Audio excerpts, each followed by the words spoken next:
जिनको बेटा नहीं होता ना वो माताएं रोती हैं, भगवान ने कौन सा मैंने पाप किया, बेटा नहीं। आप रोया ना करो, हमें अच्छा नहीं लगता जब वो स्त्रियां रोती हैं जिनके बेटा नहीं होता। आप मत रोया करो। एक बार जगन्नाथ भगवान का मंदिर किसने बनाया पता है आपको? इंद्रद्युम्न नाम के राजा थे जिन्होंने जगन्नाथ जी का मंदिर बनवाया था, और जगन्नाथ जी विश्वकर्मा के रूप में आए थे और भगवान जगन्नाथ जी की स्थापना की थी। तो इंद्रद्युम्न राजा थे, उनकी पत्नी का नाम था गुंडीचा। उनके कोई संतान नहीं थी।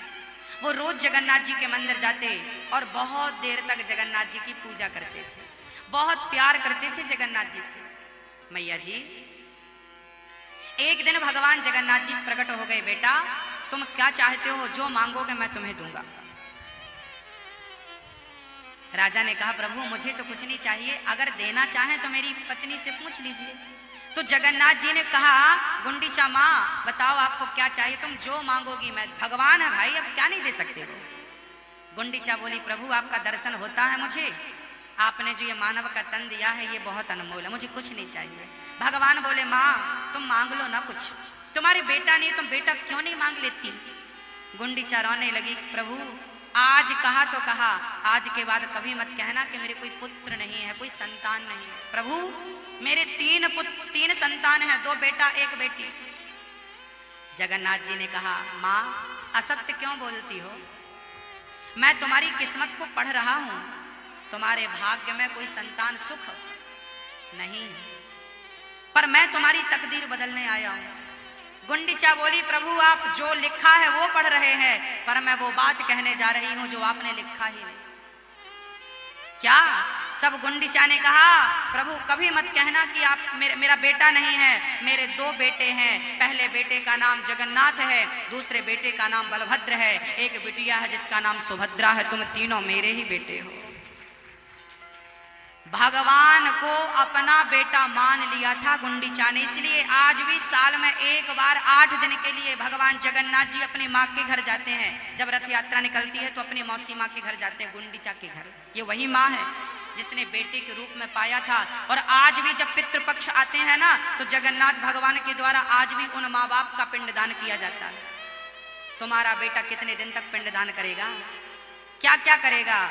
अच्छा ये बताओ यदि बेटा ना पाने से स्त्री अभागिन होती है तो मुझे बताओ क्या यशोदा माँ के कोई बेटा था? बोलो बोलो मेरी माँ, यशोदा ने क्या गर्भ से कृष्ण को जन्म दिया था? यदि बेटा ना होने से स्त्री अभागिन है तो यशोदा भी अभागिन होनी चाहिए ना। मेरी माँ बेटा बेटी से कोई भाग्यशाली या अभागी नहीं हो जाता। गोविंद को अपना बेटा, जीवन में जिस चीज का अभाव हो उस जगह भगवान का भाव बना लेना चाहिए। बेटा नहीं है तो कृष्ण मेरा बेटा है, त्वमेव माता च पिता त्वमेव। यशोदा ने बेटा बनाया कि नहीं? गोपियों ने पति बनाया कि नहीं? ग्वाल वालों ने मित्र बनाया कि नहीं? सुदामा ने मित्र बनाया कि नहीं? बोलो भाई। अर्जुन ने प्रेम के कारण कन्हैया से रथ हकवाया कि नहीं? प्रेम के कारण छिलकों का भोग लगाया कि नहीं? यदि वो सब कर सकता है, झूठे बेर सबरी के खा सकता है, तुम्हारा बेटा नहीं बन सकता? ये जो बिहारी जी हैं आपके भाटापारा में, ये बिहारी जी आपके बेटे हैं। तुम्हारा बेटा ना हो तो बिहारी जी में बेटे की दृष्टि बना लो, पति ना हो तो बिहारी जी को पति की दृष्टि में देखो, पिता ना हो तो बिहारी जी को पिता की दृष्टि से देखो, भाई ना हो तो बिहारी जी को अपना भाई बना लो, बिटिया ना हो तो राधा रानी को अपनी बेटी बना लेना, वो तुम्हारी बेटी बन जाएगी। बहन ना हो तो राधा रानी को अपनी, वो सब कुछ बनने को तैयार है, तुम बनाओ तो सही। तुम दुनिया वालों के लिए रोते हो तुच्छ प्राणियों के लिए, वो बैठा है तुम्हारा सब कुछ बनने को, तुम बनाते कहाँ हो?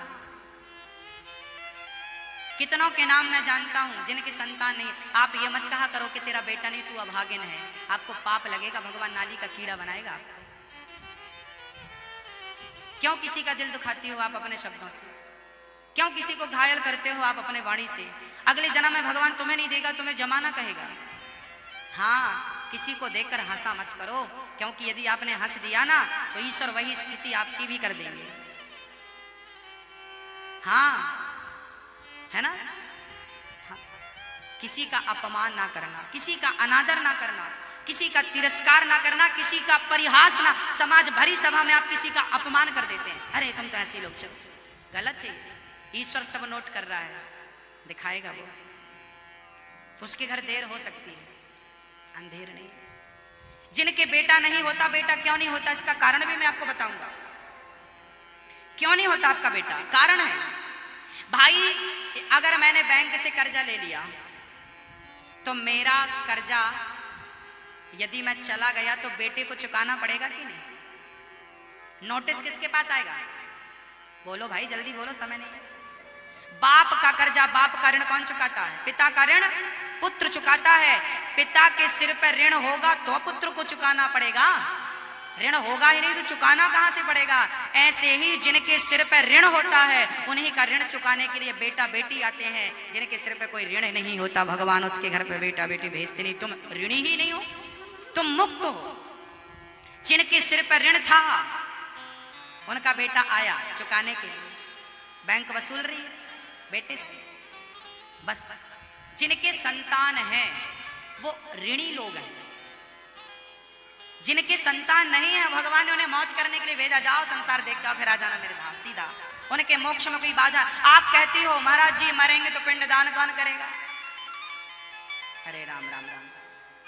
जो भगवान का नाम लेकर मर जाते हैं उन्हें पिंडदान की जरूरत ही नहीं पड़ती।